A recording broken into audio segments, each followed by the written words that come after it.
참 기가 막히고 코가 막혀서 참 말이 안 나옵니다만은 또 이 얘기를 안 할 수가 없는데 그 저 이종호의 여유 놀라워요. 놀라워. VIP 김건희였어요. 그러니까. 네. 그리고 그건 좀 내가 허풍이고 과시인데 한번 앞단에서 이게 과시를 하니까 뒤에 얘기를 맞춰야 되거든. 그래서 계속 허풍을 낳고 이렇게 이어진 거다. 내가 공수처 빨리 불러달라고 변호사 보냈어요. 저 여유 어디서 나온 걸까? 어디서 나온 걸까? 저 원래 첫날 혼비백산했거든. VIP는 김계환 사령관이라 그러면서. 그러니까 엉뚱한 얘기 딱 해버리고. 이때만 해도 내가 방송에서 저 공수처에 뭐가 넘어가는지 모르는 것 같다 지금. 똥인지 된장인지 구별을 못하는 것 같다. 저 찍어 먹어봐야 안다. 이랬거든. 그랬는데 그 직후부터 놀라운 일이 벌어졌어요. 놀라운 일이요? 공수처에 본인을 공익제보자를 조사한 검사가 다름 아닌 이종호 변호인 출신의 그러니까요. 심태민 변호사라는 사실이 밝혀지고 난 다음부터가 여유가 이게 딱 생겨 이게. 그리고 여기 또 한 명의 이종호 그 변호인 출신의 그 공수처의 제2부장 검사 있다. 이것까지도 다 알려드렸는데 네. 내가 이걸 다시 한번 연구를 해봤어. 분명히 공익제보자는 이 공수처 사부로 들어갈 때 차정연 검사를 만날 것을 기대하고 갔거든요. 이분이 여태까지 정의롭게 이걸 수사해 왔다고 알려져 있어요. 네. 최병을. 그러면 당연히 차 검사한테 되게 궁금해할 거고. 그러면 거기다 얘기를 해주면 수사에 도움이 되겠지. 이 생각으로 갔는데 안 보여.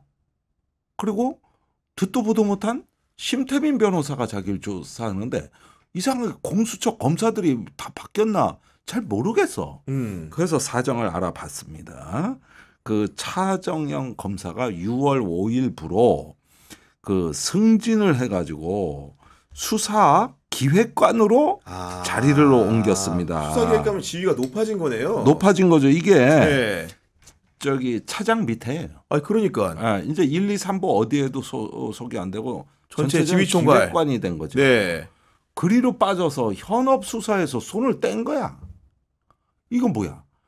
이거는 이종호 씨한테 이 이상 좋을 수 없어. 이 이상 어떻게 더 좋아? 그러더니 여유가 생겨서 어제 JTBC 인터뷰까지 나왔어요. 네. 오 이제 내가 또 빨리 들어가겠다. 뭐 이렇게 하면서 판이 이게 뒤집히고 있는 거야 이게 지금 이 심상치 않은 판에. 오히려 공수처 내부가 지금 대혼란에 빠진 거예요. 이러지도 못하고 저러지도 못하고. 이 제보를 받고 나가지고. 그러더니 법조 기자한테 공수처 직원이 묻더랍니다. 이걸. 공수처가 어떻게 하면 좋겠어요? 이 상황에 대해서요? 아니 지들이 진직 수습하고 끝났어요. 이렇게 됐다는 거야. 야 그거는 모르겠습니다만은 좀 사태의 흐름 자체가 이해가 안 되기는 하네요. 말씀대로라면. 심각한 거죠. 그러니까 제가 이제 여기까지 분위기를 다 확인을 해놓은 건데 이 정권이 이제는 공수처까지 쑥대밭으로 만들어서 수사를 뭉개는 폼을 보니까 이게 단순히 야당의 정치 공세라서 막는다 수준이 아니야. 이건 뭔가가 있어. 완전히 목숨 걸고 막아. 뭐 불법이건 탈법이건 다 상관없어. 뭔 짓이라도 해서 댓글 부대도 만들고 뭐든 무슨 짓을 해서도 막아야 돼. 이제 막바지까지 온 것 같아요. 그러더니 법원까지 어떻게 넘어가가지고 그 다 허가해주는 통신기록조에도 법원이 허가를 안 해주고. 네. 군사법원에서? 저기 민간법원에서 공수처가 신청하고. 군사법원에서도 가장 그 외압의 결정적 인물로 보여지는 이시원 공직기강 비서관의 그 통화 기록을 변호인이 요청했는데 불어. 이래 돼가지고 지금 아주 5만 군데 허들이 다 서버렸어요. 그러니까요. 국방부에서 공수처에서 아주 5만 군데 다 찍어 놀라 그냥. 이걸 위해서 권력이 동원할 수 있는 자원은 다 사용하는 거예요. 이러면서 아주 공포 분위기가 어떻게 조성이 됐길래 이렇게 직소를 못하냐. 그러게요. 그 예. 우려대로라면 굉장히 심각한 상황으로 사료가 되는데 그럼에도 불구하고 이제 통화 녹취들이 아직도 꾸준히 나오고 있고 그 중에서 이종호 씨 같은 경우에는 어제 JTBC 인터뷰에도 응했지만 결국은 오락가락 가락하는 측면들이 좀 나오는 거 아닙니까 지금 진술에 있어서? 근데 저는 그러니까 결정타는 19일에 있을 국회 그 청문회가 될 걸로 보여요. 전체 이제 39명의 증인 신청이 이루어졌고 그 중에서 대통령실 싹 다 안 나온다 하더라도 그 핵심 증인이라고 할 수 있는 이종호 블랙펄 인베스트먼트 네. 대표가 나온다고 했고 또 이쪽에서는 제보 변호사가 본인이 불출석하지 않을 이유가 없다라는 입장을 밝혀서 사실상 출석을 사실화하고 있고 제가 취재한 바에 따르면 제 경향신문에서 처음 얘기하는데 네. 아마 조만간 제보 변호사가 기자회견할 걸로 압니다. 아 그래요? 네, 그리고 신분을 공개할 것 같아요. 그리고 이제 공익제보자로서의 보호를 받을 수 있는 여러 가지 장치들이 마련 중에 있는 걸로 알고 있고, 그러면 결과적으로 이번 주 안에 새로운 드라마가 또 펼쳐질 수가 있는데, 그것은 지난 입법청문회 때 임성근 사단장과 박정훈 대령이 서로 핑퐁을 하면서 누가 진실이고 누가 거짓을 말하는가 이것을 국민들이 판별해낼 수 있었다고 한다면 네. 이번 19일에 있을 청문회에서는 이종호와 그 제보 변호사가 티키타카 혹은 뭐 핑퐁을 하면서 누가 지금 거짓말하네, 누가 지금 황당한 소리를 하네 이거를 밝혀낼 수 있는 주요 변수가 될 걸로 보이고 따라서 19일 청문회를 주목하셔라라는 네. 말씀을 좀 드리고 그에 앞서서 이러저러한 사전 정지 작업들이 준비 중인 걸로 안다. 우리 장 기자님 말씀대로라면 원래 공수처에서 이루어졌어야 할 응당 대질신문이 어떻게 보면 이번 주 금요일 청문회장에서 네. 공익신고자와 아까 말씀하셨던 이종호 대표 간의 대질신문이 가능하겠는데요? 이제 본격적인 아주 격돌이 그렇죠. 예상되는데 이미 공수처를 비롯해서 일각에서는 제보자를 이상한 사람 만들기 작업에 들어갔어요. 야, 이거 그러니까 사실 제보자는 저 사자한테 쫓겨서 물로 와가지고 여기서 몸을 숨기려고 하는데 악어가 입을 벌리고 기다렸던 거야. 그렇죠. 지금 이 형국이 된 거라고. 지금 제보자 입장에서 엄청난 당혹과 굴욕감을 느껴야 되는 상황이 되는 것이죠. 네. 자, 여기까지가 이제 공수처 관련된 또 저기 그 일련의 임성근 로비설과 관련된 사건의 흐름이라고 말씀드린다면 이것과 양대축으로 또 하나의 사건이 고개를 쳐들고 있다. 또 하나의 사건이요. 네, 그거는 저기 박정훈 대령에 대한 항명 입건이라는 또 하나의 사건을 만든 흐름. 이건 별개거든요. 임성근 사단장을 수사하려고 했던 그 저기 주체. 이 저 걸림돌을 제거하기 위해서 또 하나의 사건을 만든 게 항명. 네, 그렇죠. 지금 하고 있는 재판인데 이 박대령을 항명으로 입건하기 위해서 대통령실이 개입한 정황이 나타났다. 그러니까요, 맞아요. 네. 이거는 저기 저 임성근 사단장 수사에 대한 조작 왜곡 못지않게 또 하나의 없는 사건을 만들었다는 차원에서 이게 굉장히 심각한 거거든요. 그러니까 죄 없는 사람을 뭘 만들어가지고 중죄인으로 처벌할 수 있는 사건을 만들어내는 거죠. 이런 수준이면은 여태까지 대장동이니 백현동이니 뭐 쌍방울 대북 송금이니 이런 걸 보는 국민들이 시선이까지도 영향을 줄 수 있는 이렇게 만들어내는구나. 이런 어떤 정황이 드러나는 건데 임기훈 전 국방비서관 네. 최혜병 사망 사건 때 아주 중심 인물이었죠. 대통령실에. 이 사람이 작년 8월 4일 날 그 박정훈 대령에 대한 대책회의. 국방부 차원의 대책회의. 네. 입건하기 위한. 이 8월 4일 날 국방부 대책회의가 3층에서 열렸는데 여기에 참석했다.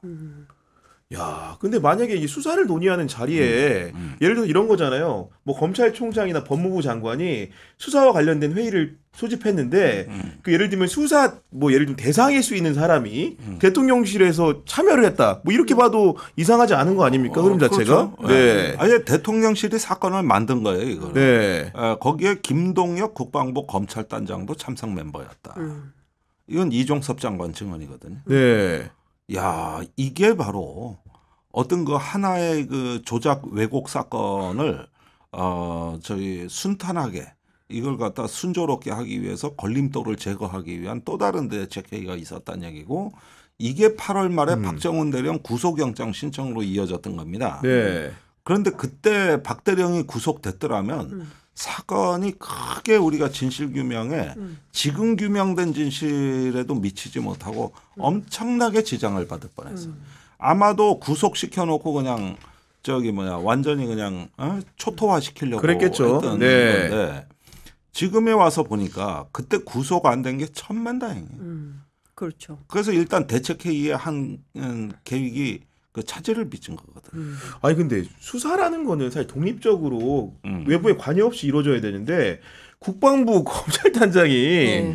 이런 회의를 하는데 대통령실도 참여하고 이렇게 온다는 게 전 납득이 안 가거든요. 제보 변호사에 대한 뭐 일종의 마타도어라든가. 마타도어라든가 흑색선전이라든가 이것은 사실은 몇 주 됐어요. 예, 몇 주 됐고 움직임이 있었지만 흔들리지 않았던 것은 새로운 사실에 대한 의혹이 훨씬 더 컸기 때문에 그랬던 것이고 그 진정성이나 이런 것은 19일 날 과정에서 경우에 따라서는 8월 28일 작년에 그 제보 변호사와 이종호 씨가 그 소고기집에서 만나가지고 얘기했다는 2시간 50분과 그 대화의 중요한 단서가 또 하나 있는데 그게 어떤 형태로 공개될지 그것도 주목해서 봐야 된다. 그러니까 19일 있을 청문회는 네. 아침부터 저녁까지 그냥 쭉 틀어놓고 계시는 게 좋겠다. 편의점이 라이브 한다.